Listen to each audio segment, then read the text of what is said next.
আপনারা কয়েকদিনে মূলধারা সংবাদ মাধ্যমে বা ইন্টারনেটে অসংখ্য রিপোর্ট অলরেডি জেনে গেছেন যে সাগরের বুকে আমেরিকার গর্বের super carrier USS Abraham Lincoln আজ রীতিমতো অবরুদ্ধ। ইরানের মিসাইল হামলার ভয়ে আমেরিকা তাদের সবচেয়ে বড় লজিস্টিক হাব বা সাপ্লাই চেন বাহরাইন এবং সংযুক্ত আরব আমিরাত থেকে গুটিয়ে প্রায় 4000 কিলোমিটার দূরে ভারত মহাসাগরের ডিয়াগো গার্সিয়া দ্বীপে পালিয়ে যাচ্ছে।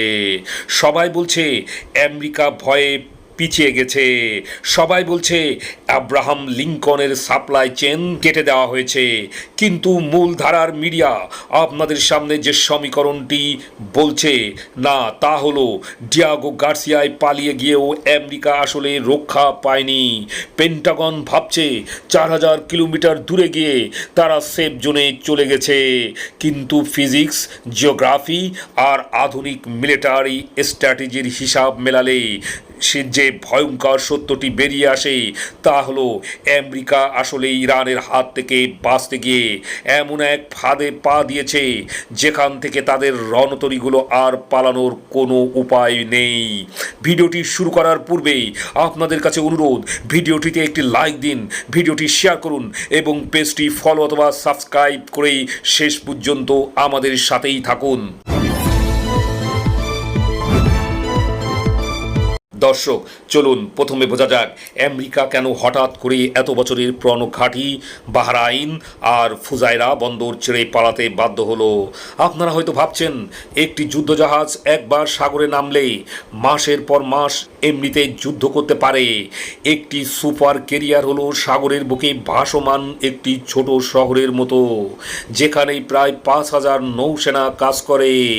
এই 5000 মানুষের প্রতিদিনের খাবার জাহাজের বিশাল ইঞ্জিন চালানোর জ্বালানি, ফাইটার জেটগুলোর এভিয়েশন ফুয়েল আর প্রতিনিয়ত নষ্ট হওয়া যন্ত্রপাতির স্পেয়ার পার্টস এগুলো আকাশ থেকে পড়ে না। এগুলোর জন্য আমেরিকার দরকার হয় একটি নিরবিচ্ছিন্ন লজিস্টিক হাব বা সাপ্লাই চেন। এতকাল ধরে মধ্যপ্রাচ্যে আমেরিকার এই লজিস্টিক হাব ছিল বাহরাইন এবং ফুজাইরা বন্দর। ফুজাইরা আমেরিকার জন্য ভীষণ গুরুত্বপূর্ণ ছিল, কারণ এটি স্টেট অফ হরমুজ বা হরমুজ প্রণালীর ঠিক বাইরে অবস্থিত। ফলে হরমুজ প্রণালীতে কোনো ঝামেলা হলেও আমেরিকা ফুজাইরা বন্দর দিয়ে তাদের জাহাজগুলোর রসদ পৌঁছাতে পারত। কিন্তু ইরান এখানে অসম যুদ্ধের এক মাস্টার প্ল্যান দেখিয়েছে। একটা বিষয় চিন্তা করুন, আপনি যদি একটা বিশাল বাঘকে মারতে চান তাহলে সরাসরি তার সামনে গিয়ে লড়াই করাটা বোকামি, বরং বুদ্ধিমানের কাজ হলো বাঘটার খাবার আর পানির রাস্তাটা বন্ধ করে দেওয়া। ইরান ঠিক এই কাজটি করেছে। তারা জানতো সাগরের মাঝখানে থাকা ইউএসএস আব্রাহাম লিঙ্কনকে সরাসরি ডোবানো অনেক কঠিন এবং এতে সরাসরি যুদ্ধ বেঁধে যেতে পারে। তাই তারা রণতরীতে সরাসরি হামলা না করে রণতরীর যেখান থেকে খাবার আর রসদ আসে সেই বাহরাইন আর ফুজাইরা বন্দরকে টার্গেট করলো। যেহেতু এই দুটো বন্দরই ইরানের একেবারে নাকের ডোকায় এবং তাদের শর্ট ও মিডিয়াম রেঞ্জের মিসাইলের একদম সহজ নিশানায় অবস্থিত, আর এ কারণেই আমেরিকা বাধ্য হয়ে তাদের লজিস্টিক হাব বা সাপ্লাই চেনগুলিকে গুটিয়ে নেয়। কিন্তু তারা তো চাইলেই আমেরিকায় ফিরে যেতে পারবে না। তাদের এমন একটা জায়গা দরকার ছিল যেটা মধ্যপ্রাচ্যের রণাঙ্গন থেকে অনেকটা দূরে, আর সেই খোঁজ শেষ হয় ডিয়াগো গার্সিয়া দ্বীপে গিয়ে। আজ থেকে 20 বা 30 বছর আগেও কেউ কল্পনাও করতে পারতো না যে আমেরিকার মতো পরাশক্তি মধ্যপ্রাচ্যের কোনো দেশের ভয়ে নিজেদের মূল ঘাঁটি ছেড়ে হাজার হাজার কিলোমিটার দূরে পালাতে হবে। এটি প্রমাণ করে যে শুধু টাকার জোরে বা বিশাল বড় কোনো রণতরী থাকলেই যুদ্ধে জেতা যায় না।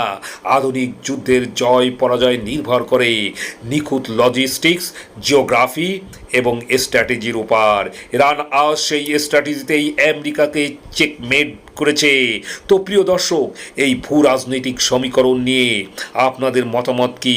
আমেরিকা কি সত্যি ডিয়েগো গার্সিয়াতে নিরাপদ, নাকি ইরানের এই অদৃশ্য ক্ষমতার সামনে আমেরিকার দাদাগিরি চিরতরে শেষ হতে চলেছে?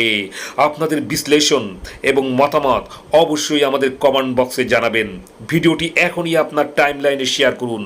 আপনি যদি পর্দার আড়ালের এর সত্যগুলো জানতে আগ্রহী হন, তাহলে আমাদের পেজটি ফলো করুন, যাতে আমাদের পরবর্তী ইনভেস্টিগেশন আপনি মিস না করেন। দেখা হবে পরের ভিডিওতে। ততদিন ভালো থাকবেন, সুস্থ থাকবেন। ধন্যবাদ।